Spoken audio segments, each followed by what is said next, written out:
Amb l'aprovació de la nova pròrroga de l'estat d'alarma, el govern del PSOE i d'Unides Podem seguirà almenys 2 setmanes més amb la gestió de la crisi i del desconfinament, una gestió que rep fortes crítiques per part de tots els sectors.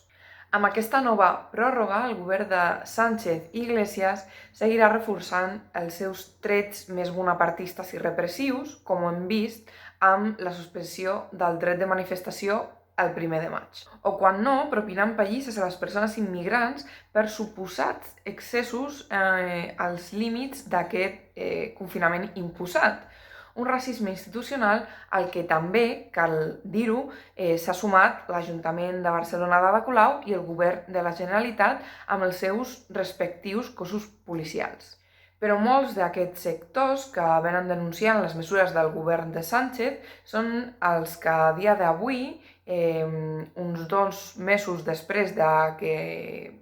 l'inici del confinament, han passat a engrossar les files de l'atur. Aquest mes d'abril hem conegut que la xifra de persones a l'atur ha augmentat a més de 282.000 noves persones en situació de desocupació. La xifra més alta, més elevada des de maig del 2016. A Catalunya l'atur ha augmentat un 12% i es converteix en el mes d'abril més dur en quant a nivell de desocupació de la història. Aquestes dades, però, no tenen en compte els treballadors i treballadores afectades per un ERTO. L'augment massiu de registres de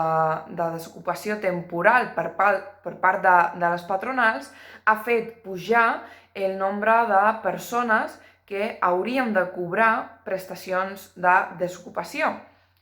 Segons les xifres provisionals, estaríem parlant de més de 5 milions de persones.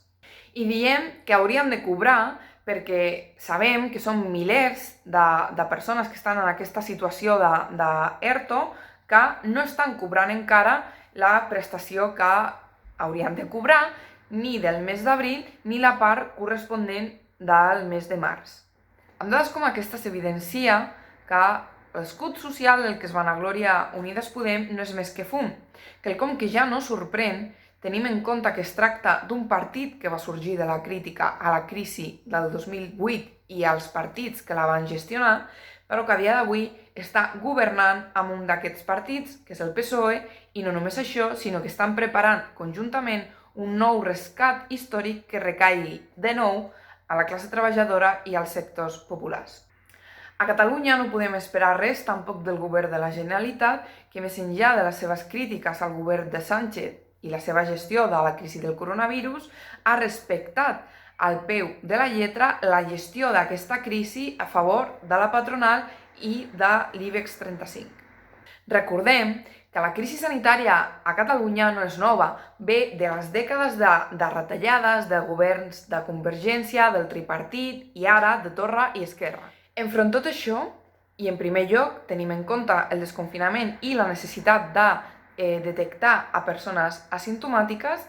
l'exigència de testos massius, començant pel personal sanitari i pels sectors de major risc. I no només això, també l'exigència de dotar a hospitals i residències de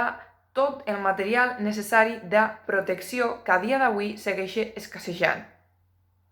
També l'augment d'aquestes mesures de protecció per totes les persones que estan obligades a desplaçar-se al seu lloc de feina. Per altra banda, i per continuar amb la qüestió sanitària, és necessari nacionalitzar la sanitat privada i posar tots els seus recursos al servei de la sanitat pública.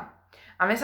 acabar amb les retallades a la sanitat pública, contractar de manera urgent a tot el personal que sigui necessari, capacitant-lo perquè es pugui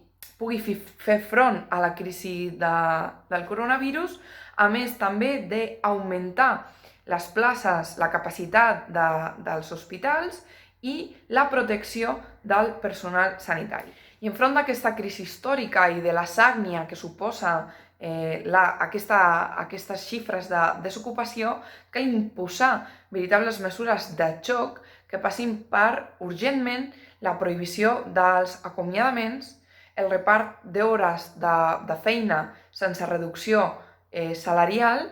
i per una prestació de desocupació indefinida que no sigui inferior al salari mínim interprofessional per a aquelles persones que s'han quedat sense cap tipus d'ingrés. També és necessari prohibir definitivament els desnonaments, siguin per hipoteca, sigui per lloguer, sigui pel que sigui, així com també els talls de subministres bàsics de llum, aigua o electricitat per no poder pagar el seu import. Que les grans empreses elèctriques es facin càrrec d'aquest import fins que es pugui tornar a pagar, perquè qui no cobra no pot pagar. Però perquè siguin els capitalistes el que paguin aquesta crisi i no la classe treballadora o els sectors populars, cal imposar impostos a les grans fortunes, així com també la nacionalització de les empreses estratègiques, com pot ser les elèctriques. Tot això passa també per recuperar els grans sindicats de les mans de la burocràcia que actuen com a socis de la patronal, alhora que també impulsem assemblees i comitès als centres de treball. A Catalunya, la CUP ha presentat un pla d'emergència contra els pressupostos de vergonya del govern. Però de la mateixa manera que és necessari plantejar unes mesures d'emergència que enfrontin a les mesures del govern català, l'esquerra anticapitalista independentista també ha de denunciar amb contundència que no es podrà arribar o aconseguir una república que posi la vida al centre per resoldre la crisi del Covid-19 de la mà dels mateixos partits que van privatitzar la sanitat a Catalunya. Per altra banda, que Podemos, juntament amb Izquierda Unida, estigui avui al govern imperialista espanyol amb el PSOE, no és més que la constatació de la fallida de la política neoreformista que només té per oferir-nos plans antiobrers i antipopulars perquè la crisi la paguem nosaltres, la classe treballadora i els sectors populars, però no només al govern central, sinó també als seus miralls, que són els ajuntaments del canvi, com pot ser l'Ajuntament de Barcelona d'Ada Colau. Per tot això, avui més que mai és urgent crear una nova esquerra, una esquerra revolucionària de la classe treballadora que s'oposi a la il·lusió que es pot frenar-li els peus a les patronals i als mercats gestionant l'estat capitalista. Una esquerra de les dones, del jovent, de la classe treballadora, independent dels partits d'aquest règim del 78, de les patronals, i que aixequi i defensi un programa perquè veritablement aquesta crisi no la paguem els de sempre i la paguin els capitalistes. I és des d'aquesta urgència, des de la que nosaltres, des de la corrent revolucionària de treballadors i treballadores, li estem plantejant a la resta d'organitzacions de l'esquerra revolucionària de l'estat espanyol intervenir en comú en aquesta crisi amb un mateix programa i avançar a posar les bases d'un partit unificat de l'esquerra revolucionària. Un pol d'esquerra revolucionària amb independència de classe que cridi a organitzacions com anticapitalistes, que fa poc que va trencar amb Podemos, o a la CUP, en el cas de l'esquerra independentista catalana, a que trenquin definitivament amb les il·lusions de gestionar l'estat capitalista, com en el cas d'anticapitalistes, o amb la il·lusió de qualsevol aliança amb la burgesia catalana, com és el cas de la CUP.